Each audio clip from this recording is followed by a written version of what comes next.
लोग जिनको पुरानी समस्या है, गहन समस्या है, करने वाला है, उन लोगों को ठहरना पड़ेगा ही पड़ेगा। अभी भी आपने देखा है, मैं कम से कम कुछ भी नहीं तो जो लोग यहाँ ठहरे हुए थे ना, मैं उनसे बात करता हूँ। मेरे पास 2 ही केस ऐसे आए जिन्होंने कहा हमें कम आराम लगे, एक ने कहा मुझे आराम नहीं लगा आज तक। तो ऐसा हो सकता है उसको मेरा ना हो, क्योंकि मैंने उसको कई बार हथौड़ी से भी, अपने सारे उससे भी, और होगा भी तो हो सकता है उसकी इतनी गहरी पैठ हो, कई बार में जाके निकले। तो आपने ना तो जिद करनी है ना वो करनी है। सबका एक बार में समस्या हल नहीं होती। एक बात याद रखे कि आदमी को बुखार चढ़ता है, वो डॉक्टर के पास जाता है, डॉक्टर 5 दिन की दवाई देता है, पहली खुराक में बहुतों का बुखार ठीक हो जाता है। लगभग 40% लोग एक ही खुराक में ठीक हो जाते हैं, वो दूसरी तीसरी खुराक भी ले लेते हैं, लेकिन फिर उसके बाद वो खुराक लेनी बंद कर देते हैं। दवाइयां उसके घर में कहाँ पड़ी रह जाती हैं उसको पता ही नहीं। बहुत सारे लोग ऐसे होते हैं जिनको बहुत लंबे समय तक फिर उसी बुखार में, उसी कष्ट में रहना पड़ता है। किसी किसी को 6 महीने, किसी किसी को 8 महीने। रोग किसी भी तरह का हमारा हो सकता है, लेकिन मैं ये कहता हूं कि रोगों से, परहेज से निपटा जा सकता है। हमारा जो परहेज है वो हमें रोगों से उबार लेता है। क्या कर लेता है? उबार लेता है, परहेज।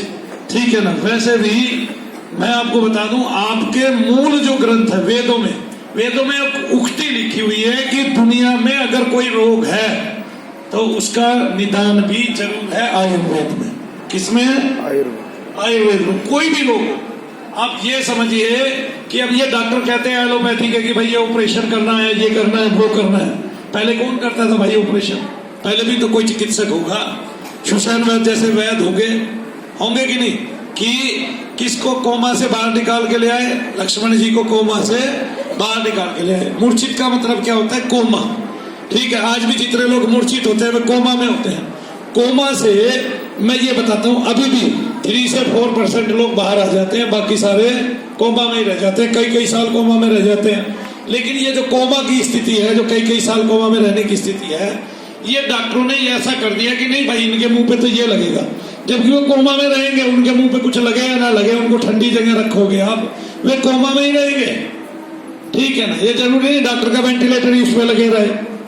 ठीक है, आ गया। और उस कोमा में ही हम भगवान का वो सुनाया करते थे। ये तो डॉक्टरों की केवल पैसे खाने की टेक्निक बन गई है। क्या बन गई है? तकनीकें बन गई है। अब लक्ष्मण जी को कोमा में वो थोड़े न लगाया हुआ था वेंटिलेटर, थोड़े न लगाया हुआ था, तो कोई तो पत्ती होगी। जब इतने सारे लोग युद्ध में काटे जाते होंगे तब कोई तो चिकित्सा होगी, कोई तो ऐसी मर्रम होगी जो हमारे आयुर्वेद में होगी जिससे अचानक खून रुक जाए, जैसे ये पोविडिन का इस्तेमाल करते हैं। कुछ तो रहा होगा। अब आप खोज करें या ना करें। ठीक है। हल्दी से, एंटीबायोटिक से आप बहुत सारे रोगों का उपचार करते हैं। आज भी उसी हल्दी से मैं बता रहा हूं हजारों प्रकार की ट्यूबें, क्रीमें बनती हैं आपके चेहरे को साफ करने के लिए, आपके फोड़े फुंसी को ठीक करने के लिए, आपकी खाज खुजली को ठीक करने के लिए। उल्टा आप हल्दी ही खाए चले जाएंगे ना, सूखी हल्दी खानी चालू कर देंगे तो भी मैं बता रहा हूं आपको लाभ ही लाभ होगा। तब आपका प्रेत समझ जाएगी। ठीक है। उसकी आए हो जाएंगे, वो आपको कुछ नहीं कहने। ठीक है। उसको हल्दी खाने को मिलती रहेगी। आपने देखा नहीं, जब आप डॉक्टर के यहाँ जाते हैं वो कड़वा देता रहता है, आपके शरीर को कड़वा कर देता है, तब प्रेत अपना बल छोड़ देता है, उसको खुराक मिल जाती है और वो खुराक खाता रहता है, आपको आदत पड़ जाता है। आज तक कभी किसी ने रिसर्च ही नहीं किया जिनको प्रेत बाधा है, पितृ बाधा से जो दोष है, रोग है, वे आखिरकार डॉक्टर के यहाँ जाने पे शांत क्यों हो जाते हैं? किसी को पता ही नहीं है शांत क्यों हो जाते हैं। भाई कैसे पता चलेगा? किसी ने खोज ही नहीं किया, और होते हैं ये हमने करके दिखा दिया। मतलब जब डॉक्टरों से एलोपैथी के आपका सर्वाइकल ठीक नहीं हो रहा, माइग्रेन ठीक नहीं हो रहा, डिप्रेशन ठीक नहीं हो रहा, और दुनिया भर की बीमारियां बताते जा रहे हैं, फिर बता देते हैं तुम्हें सीजियोफ्रेनिया है, भ्रम है, तुम्हें केवल ऐसा मन में बस गया है कि तुम्हें दर्द है नहीं कहीं। आगे ना समझ में। इसी तरह बहुत सारी भ्रम रूपी बीमारियां उन्होंने निकाल दी है। जब चीज चली जाती है तो वो भ्रम भी खत्म हो जाते हैं। ये निगेटिविटी है। और वो 5 प्रकार की होती है। कुपित वायु में आपको नजर लगना, दोष लगना, ये सब। तो किसी माता बहन का कोई अगर अपमान भी कर देता है तो उसको हमें बताना है। क्या करना है? मनु भैया को बताना है। तब तो कोई भी बात तो तभी सुलझ सकती है ना जब आप बताएंगे।